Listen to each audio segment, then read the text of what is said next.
United States, New York, Queens, November 12, 2001. 6:30 a.m. JFK Airport is on high alert. The atrocity of 9/11 is still fresh in the minds of Americans. And for everyone in the airline industry, security is a major concern. On the tarmac, the crew of American Airlines Flight 587 prepare for a 3.5-hour flight to the Dominican Republic. Captain Ed States, the senior pilot, and his first officer, Sten Molen, carefully check the exterior of their aircraft. The son of a pilot, Molen has 10 years' experience with the company, joining American Airlines at the age of just 24. Like his father before him, Sten sees it as much more than a job. If he wasn't a pilot, he doesn't know what he would be doing because it was that important. He loved his job. Traveling to the Dominican Republic this morning are 251 passengers. Among them, 83-year-old Hipólito Algaroba and his 73-year-old wife, Ubencia. The elderly couple have decided to return to their homeland for their twilight years and are expecting their son, Hector, to show up and see them off. They're going home for good because they have raised 3 kids and their job is done. The couple have arrived well before their scheduled departure time. So early, the airline offers them seats on an earlier flight. By the time Hector gets to the airport, his parents have already checked in. But his mother comes back from departures to say goodbye to her son. I'm fine. How's Dad? I asked about my father, and she said that he's fine, and he said he'll see me when I get there in a couple of months. And I gave her another kiss. I guess that was the kiss from my father. At 7 a.m., Ed States and Sten Molen begin pre-flight checks. The aeroplane is an Airbus A300-605R, capable of carrying up to 266 people. Built in Europe some 13 years ago, it is one of the oldest in the American Airlines fleet and has racked up over 37,000 hours of flying time. Nevertheless, the Airbus is recognized as one of the most reliable airliners in service.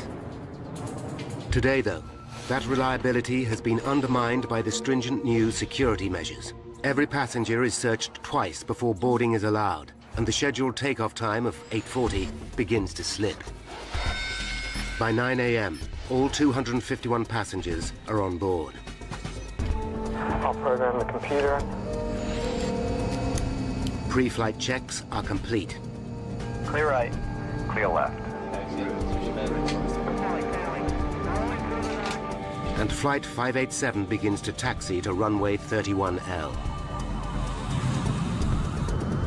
It's a fine day, and Sten Molen, the co-pilot, will fly the plane on the first leg. 9:11 a.m. A Japanese Airlines 747 immediately in front of 587 is cleared for takeoff. The controller gives Molen and States a routine caution. He tells them there's a risk of air turbulence from the Japanese plane ahead. Clear for takeoff, American 587 Heavy. Captain States knows that he must keep a safe distance between himself and the Japanese airliner. Every plane creates a wake of turbulent air as it takes off, which can affect following flights. You happy with that distance? We'll be all right once we get rolling. So you're happy? Their flight path will take them across Jamaica Bay and over the Rockaway Peninsula in the borough of Queens. It's a popular residential area, especially with New York's fire and police departments. Today is Veterans Day, a public holiday, but not everyone is having the day off. Okay, I'm off. Police Chief Michael Morley and his wife will be working. His mother-in-law is looking after their 2-year-old baby, Michael Jr. Okay, Mikey. It was just another day. I just had spent about the first week of not doing 12-hour days going down to the World Trade Center. Now, a week later, they started trying to get the police department to get back to normal. Mike Morley's next-door neighbor is Lois Shaw, a financial controller for a lighting company. It was a beautiful day, and I just left and got into my car, and I really didn't think about anything. And I'm just driving to work. Because it's a holiday, her husband Mark is at home. He's taking their 15-year-old son to the doctor. Jason, come on, let's go. If he can get him out of bed. I say, like, what are you doing in bed? And like any other teenager, he gives me that answer. I said, come on, it's time to get up, we gotta go. 9:14, Sten Molen starts the takeoff run. Rotate. 9:14 and 29 seconds. D2. Flight 587 lifts off. Positive rate, gear up, please. Ground control at JFK wishes them well and instructs Molen and States to contact New York departures. 9:15. Flight 587 is now at 1,700 feet. The departure controller gives them a navigation fix. New York, American 587, heavy turn left, proceed direct wavy. We'll turn direct wavy. American 587, heavy. 1 second later, the plane begins to shake. The pilots know the turbulence is likely to have come from the Japan Airlines jumbo up ahead. It's a routine hazard, and Molen flies through it. 250, thank you. The captain increases the speed of the plane to 250 knots, the maximum allowable at that height. But seconds later, the plane hits more turbulence. Sten Molen takes decisive action. Using his foot controls, he applies the rudder first to the right and then to the left to try and stabilize the plane.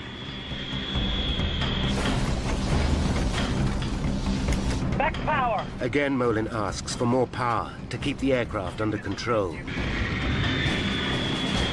You all right? Yeah, I'm fine. Hang on to it. Hang on to it. Full power, please.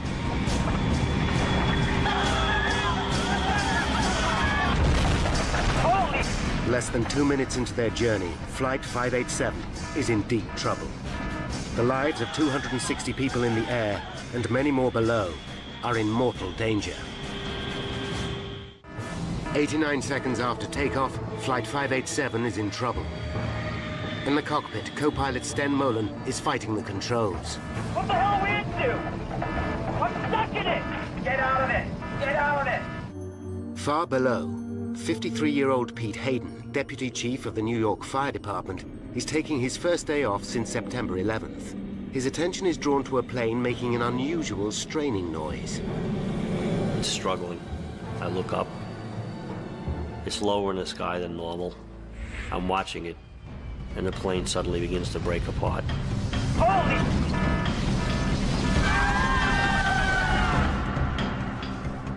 I see the back part of the plane behind the left wing break open. Smoke and flames come out.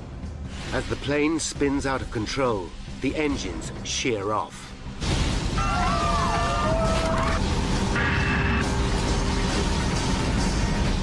Mark Shaw, still trying to wake his son, also hears the plane. And I think that it sounds just like the Concorde. Come on, Jason.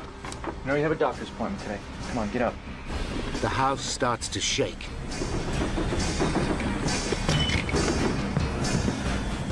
Pete Hayden watches in disbelief.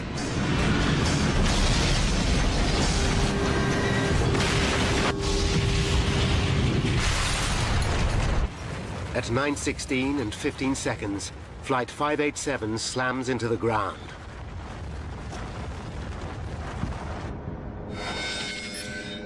At 9:20 a.m., a pilot who has seen the crash alerts air traffic control at JFK. Yeah, look out to the south of the aircraft crashing. Say again? An aircraft just crashed to the south of the field. An aircraft crashed south of the field? A fireball. Controllers see a black pall of smoke over the suburb of Rockaway. On the ground, an amateur cameraman captures the horrifying scene. Plane crashed. Where? Into the houses. Houses are crushed and burning. Aircraft parts are everywhere. The whole neighborhood seems to be under attack. One of the first at the scene is Deputy Fire Chief Pete Hayden. There are bodies everywhere, all over the streets, in the yards. some victims still strapped into the seats of the airplane. For Pete Hayden, the scene is all too familiar. It's 9/11 all over again. Only this time, it's his own neighborhood that has been hit. I'm wondering who it is that I know today that was killed. As the full scale of what has happened becomes apparent, residents are in a state of shock. The engine fall down and the belly fall, the pitch then left side and make it straight all the way down. From across New York, emergency services race to Rockaway. Among them, Inspector Michael Morley, who's horrified to hear the plane has crashed close to his own home. His first thought is for his son and his mother-in-law. I know my son is at home. I know my mother-in-law's in the house. So I'm panicking like every other father. You know, I'm thinking, oh my God, what if my kid's killed? What if, I don't know what's going on with my family. Michael Morley's next-door neighbor, Lois Shaw, is traveling to work when she gets a terrifying call from her husband, Mark. What's gone, the house? He's screaming hysterically, the house is burning down. So I just totally freak out, and I'm trying to scream, where's Jason, what's happening? But we get disconnected at this moment. Horrified, Lois heads home. News of the disaster spreads across the city. Roger, I'll have to cut you off. We are just learning from Associated Press that there has been a plane crash in Queens. Hector Algaroba is having breakfast in a diner, having left his parents at the airport. The word that we have is that it is an American Airlines jet. He's not certain which flight his parents caught, but his blood runs cold. Hundreds of firefighters from across the city are now fighting the blaze. Mayor Giuliani arrives to see the damage for himself. We'll do everything we can to help these people, everything. And the president is on top of it. They're alert. They're watching everything else all over the country, so I think people should remain absolutely calm. But New Yorkers believe they are being attacked again. The city is in meltdown. The Empire State Building is evacuated. The United Nations is in partial lockdown. Airports are closed, and all civil aircraft are grounded. Armed F-15 Eagles scramble, and other jets are on strip alert around the country. Tunnels and bridges are closed. The city is gridlocked. Americans fear their worst nightmare is unfolding once more. The plane has crushed 4 houses on the intersection of Newport Avenue and Beach 131st Street. Across the road, 5 more houses are ablaze. One of these belongs to Police Inspector Michael Morley. When he arrives at the scene, he is horrified. There is no sign of either his baby son or his mother-in-law. On his doorstep, 2 of his own officers are waiting for him. Anybody left inside? My mother-in-law was babysitting Mikey. Because I said, my son's in the house. And they said, we looked, there's nobody in there. They thought that maybe I was in there sleeping also. So I said, well, did you look good? And they said, yes. As rescue vehicles race to the scene, roads into Rockaway are gridlocked. Lois Shaw battles desperately to get back to her family and home. I had no idea what I was going to find or what had happened, but I was thinking that I just have to get to my house. I have to get to my house. Michael Morley is in a desperate situation. His own loved ones are lost in the heart of the raging inferno, yet he's also the officer in charge of the scene. I'm just a regular guy, and all of a sudden you're the highest-ranking police officer on the scene of a major catastrophe like this. I knew in a little while the whole police department's going to start responding and everybody's going to come and be helping out. But for right now, I'm in charge. What do you do? Desperate to find her son, Lois Shaw abandons her car. She runs towards her burning house until she comes to a police cordon. That's my house. I've got to get in there. I've got to... 4 policemen, I remember, holding me back, and I was screaming, let me go. My son is in the house. Let me go. No, my son is in there. My son is in there, too. Please let me through. Michael Morley still has no idea what has happened to his own family. When senior police chiefs arrive, they hear his baby son and mother-in-law are missing. And one of the chiefs says, hey, Mike, what are you still doing here? I said, I'm just trying to help out, boss. And he says, get out of here, go find your family. I said, all right. More and more people, desperate for information, arrive at the scene of the tragedy. Among them, Hector Algaroba. He believes his parents were on the plane, but he's praying for a miracle. The hope was somehow all the smoke and all the fire that I'm seeing is from some sort of impact of the plane trying to land. And there has been a lot of people that survive.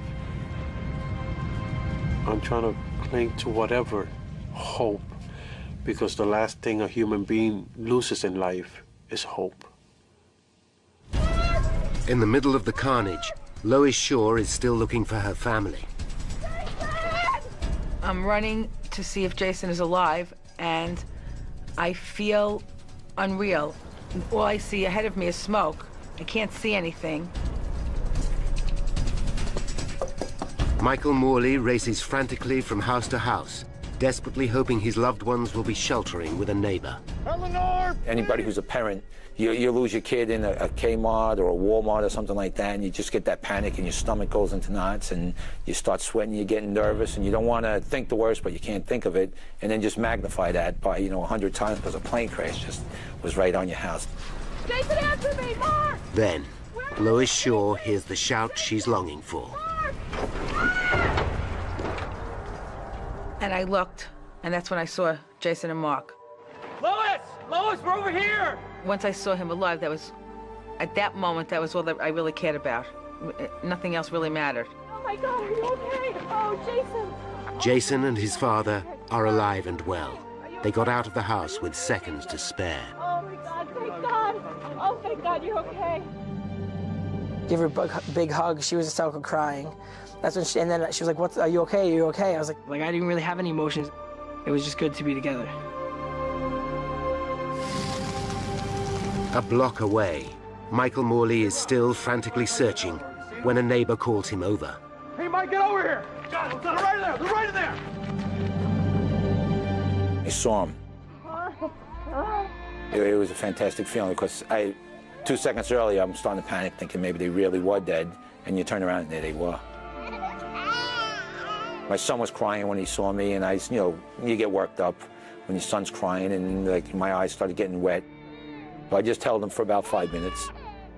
But for each moment of joy, there are 100 of despair. Stan Molin, father of the co-pilot, gets a phone call with devastating news. Until that call came in, you can sort of, hope that it was a different airplane. But that was the "oh no, this can't be" moment.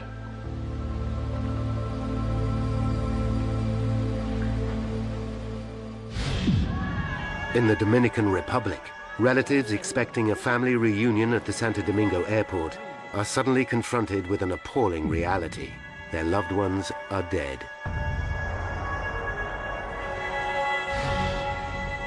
Hector cannot leave until he knows what has happened to his parents. He waits, hoping desperately. With the fire under control, the body count and identification of victims is underway. Mayor Giuliani holds a press conference. We have so far recovered 132 bodies. And as the governor said, there were 255 people and crew members that were listed on the manifest. And I want to again express my sympathy and condolences to everyone involved. After the announcement, Giuliani meets the bereaved families and personally gives Hector the news he is dreading. He hugged me and gave me his condolences by telling me that my parents were on that flight.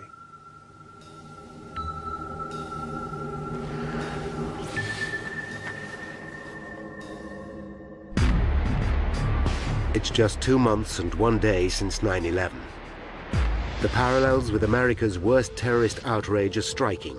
America looks to the White House for answers. At 12 p.m., White House Press Secretary Ari Fleischer makes a statement. First information is always subject to change. We have not ruled anything in, not ruled anything out. Then President Bush interrupts a meeting with Nelson Mandela to make a statement. We sent our FEMA teams over. The FBI is over there. And this investigation is being led by the National Transportation Safety Board to make sure that the facts are fully known to the American people. How did Flight 587 end in catastrophe? Why did one of the most reliable aircraft in service break up in midair and come crashing down on a residential suburb? Now, by going deep into the investigation, we can reveal the facts behind one of the worst aviation disasters in US history, and how the truth sent shockwaves through the entire industry. Less than an hour after the crash, 21 NTSB officials, the GO team as they are called, are on their way. The man in charge is Bob Benson, a veteran investigator who's handled 94 major air disasters, including the 1988 Lockerbie bombing over Scotland. But not even Lockerbie can prepare him for pressure like this. It was particularly important for us to get this one right the first time. There was no payback in changing our minds or anything like that. Benson knows that the early hours of an investigation are the most critical. His team start gathering evidence at the crash site, a dangerous, shocking, and distressing business. From a personal standpoint, I'll take deserts, I'll take cornfields, I'll take mountaintops, I'll take swamps before I'll ever investigate accidents in cities. Potentially crucial clues also come from the surrounding area and from eyewitnesses who saw the plane break up in flight. And then the whole plane shook and the tail came apart. That's all I saw, and then it, boom. Both engines landed 245 meters before the plane. One fell onto a house, the other on a service station. The location of the two engines relative to the main crash site could provide an important clue. By plotting exactly where debris has landed, investigators should be able to determine the breakup sequence. The debris is scattered everywhere. Police and army boats are called in to gather parts from Jamaica Bay. Then, Benson personally witnesses a major discovery as he drives along the coast road.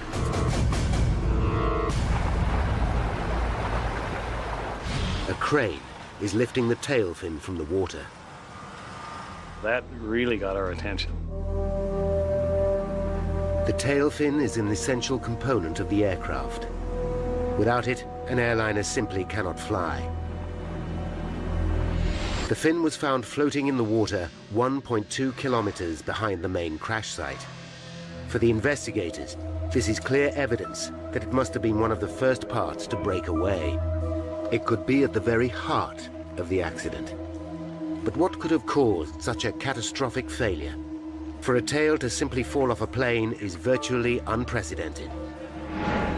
Of the hundreds of eyewitnesses who saw the crash, there is no doubt this was a bomb. And I saw an explosion in the sky, and I saw the plane. It looked like one of its wings fell off. Just aiming for the ground, and I felt an impact, and then I saw smoke. Well, my neighbor was yelling, "Take cover," and I really thought, this is it, they've started bombing now. Even for a trained investigator, it's difficult not to jump to conclusions. We're not supposed to speculate at early stages of any investigation. It was very hard not to in this particular case. Hang on to it. Hang on to it. Hey, Mike, get over here. Got it. Right there. Right there. After the crash of an airliner into the New York borough of Queens, FBI forensic experts are searching for evidence of a bomb. They are also hoping to find two other key pieces of evidence: the plane's black boxes. The cockpit voice recorder should have recorded everything that was said by the pilots. The flight data recorder could tell them exactly how the plane performed throughout the flight. Each of the black boxes might unlock the mystery of the crash, but lead investigator Bob Benson knows finding either of them is likely to take days. Even then, they could be badly damaged. But just hours into the search comes an amazing stroke of luck. Marion Blakey, spokeswoman for the NTSB, makes an announcement. We have recovered the cockpit voice recorder. By now, there is a frenzy of speculation over the incident. Terrorism, is foremost in people's minds. But for Benson and the NTSB, the lack of any corroborating evidence to support the theory is troubling. There is no sign of suspicious activity at the airport, and no group has stepped forward to claim responsibility for the crash. They take a calculated risk and announce that even at this early stage, they believe this was not a deliberate act. It is the case that the National Transportation Safety Board is the lead agency because all information we have currently is that this is an accident. The plan backfires. Suspicious New Yorkers start to wonder if this is a cover-up. The NTSB takes steps to reassure the public. Should there be any indications of criminal activity, we will certainly make certain that the public knows as soon as we are aware of that, and the investigation would change at that point appropriately. For Benson and his team, the pressure is mounting. Finding the cockpit voice recorder is a huge step forward. With one of the black boxes and the tail fin in his possession, hopes are high they will be able to piece together the reasons behind the crash. Although the recorder is damaged, the tape is still intact and is rushed to NTSB headquarters in Washington. Away from the glare of the media, investigators start to analyze the chilling final moments of the flight. Let's go for power, please.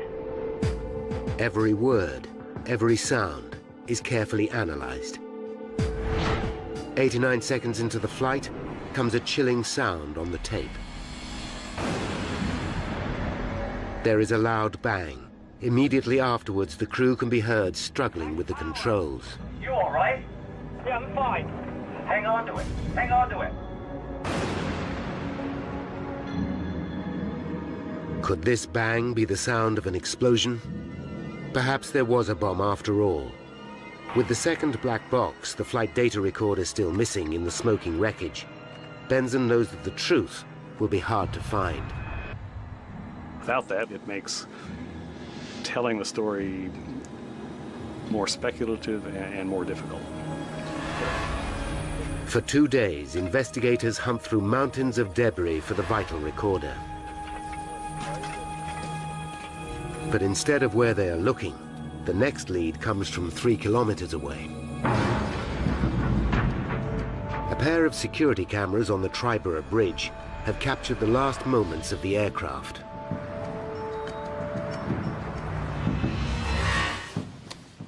These tapes could hold the key to the disaster.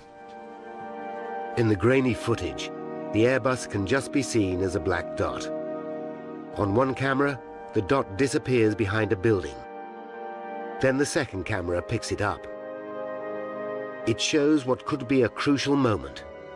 A faint white streak just visible, trailing behind the aircraft.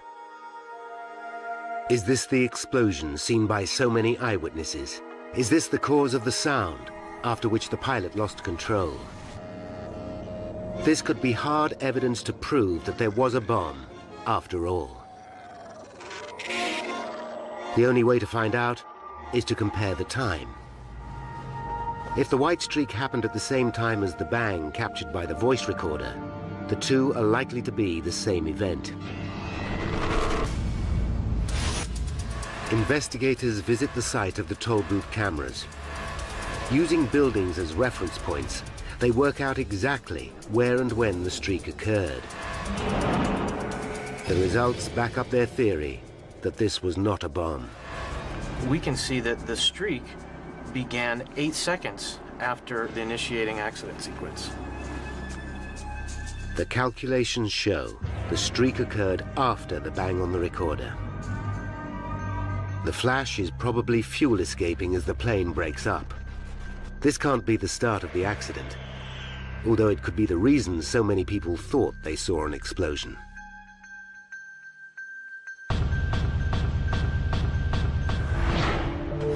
Then, back at the crash site, comes a dramatic development.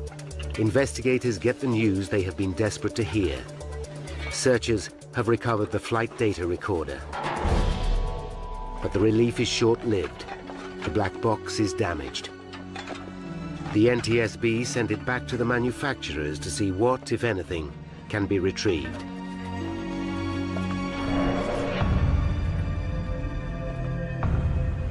Now, the tail fin that was found floating in Jamaica Bay is starting to yield vital clues. The first thing investigators notice is that the fin is built from a high-tech material called reinforced carbon fiber composite. Often used in racing cars and sports equipment, composites consist of layers of carbon fibers bound tightly together with resin. The A300-600 was one of the earliest civil aircraft to feature this high-strength material, and it's used in many areas of the plane. But when investigators look closely, immediately alarm bells begin to ring. There are 6 main attaching points connecting the tail to the fuselage. All 6 have given way. There has never been a plane crash caused by a composite failure, but Benson can rule nothing out. You have to imagine a force large enough to break 6 attaching points made out of one of the strongest materials in the world. 6 of these holding the vertical stabilizer on, and all of them broke. So the forces had to be just tremendous. The detail of the failure is what worries the team. Plans show how each of the 6 attaching points has 2 lugs. One made from aluminium, the other from composites, connected by a titanium bolt. The damage shows that the metal lugs and the bolts remained intact, but the composite lugs all gave way. Benson has to consider the appalling prospect that the composite material itself may be faulty. With 240 similar planes still in service and thousands more using similar technology, it would have huge implications throughout the aviation industry. If there's something that the composite creators or designers missed 25 years ago, it's now just starting to rear its ugly head. That's bad news for a lot of airplanes that are already flying. Proving that the carbon fiber is to blame will need hard physical evidence. Benson urgently dispatches the stabilizer to specialist labs at NASA to see if they can detect any weakness. Using scanning electron microscopes, experts check over 3,000 square centimeters of surface, magnifying the material by up to 5,000 times as they search for any imperfection. It's a painstakingly slow process, and the pressure is building on Benson and his team all the time. It keeps you awake at night. You've got a lot riding on these things, and the eyes of the world initially, and then later on the eyes, at least of the aviation industry, are on us. The pressure is also growing on Airbus. Is the design of their aircraft at fault? Has there been an error during assembly? They scrutinize every lug, bolt, and fitting on the tail, including the vertical stabilizer, as it is called. After hundreds of hours of work, studying Airbus's design and construction methods, NASA and NTSB scientists finally give the plane a clean bill of health. They can find nothing wrong with the aircraft or the materials used to build it. While the news is welcome, it only serves to deepen the mystery. Although we were relieved in that aspect, we knew we had a long row ahead of us because we still had no idea why the vertical stabilizer really came off. Then, just as the investigation seems to have stalled, comes a vital turning point. Information from the damaged flight data recorder has at last been retrieved. I was very, very relieved. But no one is prepared for the startling picture that the flight data recorder will give. The focus of the entire investigation suddenly shifts from the machine to the man flying it, co-pilot Sten Molen. 83 seconds after takeoff, the recorder shows that Molen applied 5 extreme movements of the rudder, causing the plane to lurch violently from side to side. The plane slips sideways to its direction of travel, first one way and then the other. I've looked at a lot of flight data readouts in my time. I've never, ever seen that particular type of activity occur. They realized that traveling at nearly 470 kilometers per hour, the aerodynamic stresses on the 130-ton Airbus would have been extraordinary. They were virtually unprecedented to us. We were amazed. It seems as though on the fifth movement of the rudder, the entire tail fin broke off. The implication is extraordinary. Simply by manipulating the controls, the pilot broke the aircraft.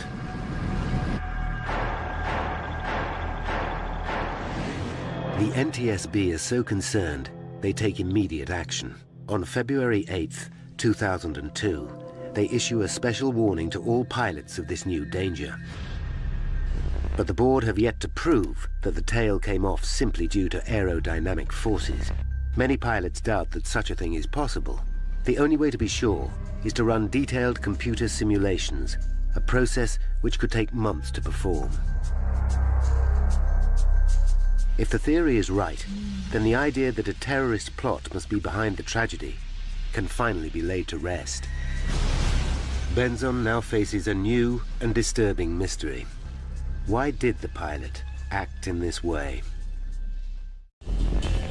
Investigators believe they are close to uncovering the cause of the tragic crash of Flight 587. The flight data recorder shows that the co-pilot, Sten Molen, applied 5 rapid inputs to the aircraft's rudder pedals, which could have overstressed the tail fin, causing it to break off completely. Now the question is, why would he do such a thing? They listen again to the cockpit voice recorder. We're supposed to be 5 miles by the time we're airborne. One possible theory is wake turbulence. Wake turbulence is all too familiar to accident investigators. It's a region of spinning air left behind as a plane passes. These vortices can sometimes turn a following plane upside down. But the team quickly realized that this cannot be the cause of the crash.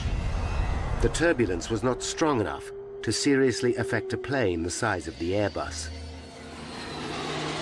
The bigger the airplane, the less effect wake turbulence has on it. The A300 is a pretty big airplane. Then comes evidence which changes everything. The investigation team interview Molen's friends and colleagues, and they discover a vital piece of information. A pilot and former colleague recalls an earlier trip with Molen. During an encounter with turbulence, he used the rudder aggressively, even though there was no apparent risk to the plane. The evidence is conclusive. Molen had reacted in the same way before. When those pilots came forward and told us about the first officer's propensity to overreact on the rudders, that was a eureka moment for us. But the revelations don't stop there. When questioned at the time, Molen said he had been trained to use the rudder in this way by American Airlines. If this is true, it raises serious concerns for Benzon and the team. One would assume that if many pilots go through the same training program with some flaws in it, then a lot of pilots have wrong ideas about how to fly an airplane. With 712 planes in service with American Airlines, Benzon must quickly establish where the truth lies. The airline confirms one of their programs does indeed teach pilots to use the rudder to recover from unusual situations, as seen in this training video. And if you don't put that rudder in, what's going to happen? When you get to this portion of the roll, she's going to slice out just like that. Next, Benzon looks at the other tools used to train the pilots, particularly the high-tech flight simulators. Here, pilots are taught to react to a range of emergencies, including wake turbulence. In one of those scenarios, Benzon discovers that the pilots learned to use the rudder very aggressively. The flight simulator program had even been altered to encourage the use of the rudder, particularly when the plane was banking to the right or the left. Airbus themselves had already written to the airline saying this practice was a cause for concern. The classroom work told pilots that it was permissible to use the rudder to escape from unusual attitude situations, and perhaps more importantly, in the simulator, they were taught to use the rudder very, very aggressively to recover from unusual attitudes. The finding causes controversy. At a public hearing, American Airlines claimed that Airbus had not explained there were limits to the use of the rudder. I didn't know you couldn't do that. You couldn't do what? Be aggressive with the controls. The airline also claimed that the rudder system on the aircraft was very sensitive, and that pilots might not be aware how much rudder they were really applying. The NTSB investigate and discover the rudder control system is highly sensitive. What's more, the controls of the plane become more sensitive as the plane increases speed. On the ground, the rudder pedal has to be depressed by 10 centimeters to get maximum deflection. But when flying at high speed, that distance reduces to just 4 centimeters. NTSB officials are shocked to find that this system is not explained in training manuals. There was an apparent gap between what the manufacturers knew about the rudder sensitivity of the airplane and what was filtering down to the folks that actually flew them. Then finally come the results from the analysis of Molin's 5 rudder inputs. They confirm what nobody really wants to believe, that it's indeed possible to tear the tail fin from an aircraft in flight by stamping violently on the foot pedals. Now Benson and the team can see exactly what happened to Flight 587. Step by step, they have pieced together the key events that led to the tragedy. 5 minutes to disaster. Flight 587 awaits clearance for takeoff. Taxi in position and hold. As a Japanese 747 airliner takes off.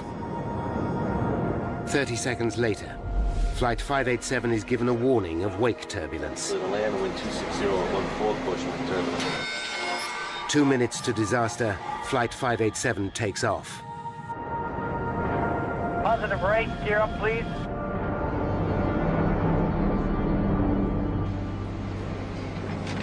One minute to disaster, 587 encounters turbulence for the first time. Sten Molen flies through it. 30 seconds to disaster, 587 hits a second, larger wave of turbulence. The plane is now banking to the left, reminding Molen of his simulator training.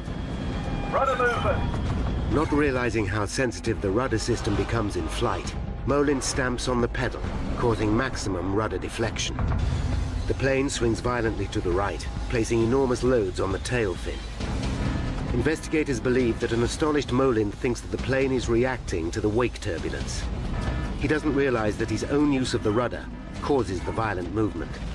Molen immediately slams the rudder pedal into the opposite position. The plane now swings violently back to the left, placing another enormous load on the tail. Both Molen and States believe the plane is somehow caught in the turbulence. What the hell are we into?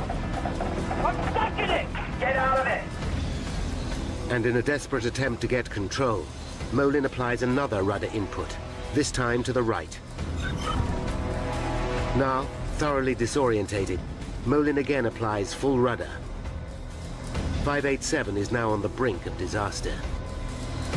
Finally, on the 5th rudder input, all 6 lugs connecting the tail to the fuselage tear apart. The plane is now doomed.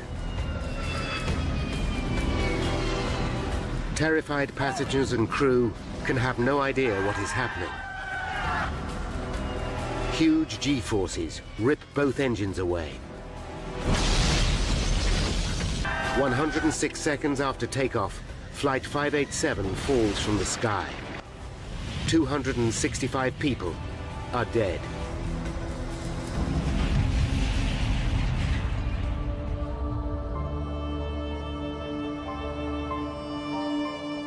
Important lessons have been learned from the tragedy. Airbus have issued a bulletin reminding pilots how to use the rudder, and American Airlines have modified their training program. Together with the NTSB, the aviation industry has moved to ensure that such a terrible accident will never happen again.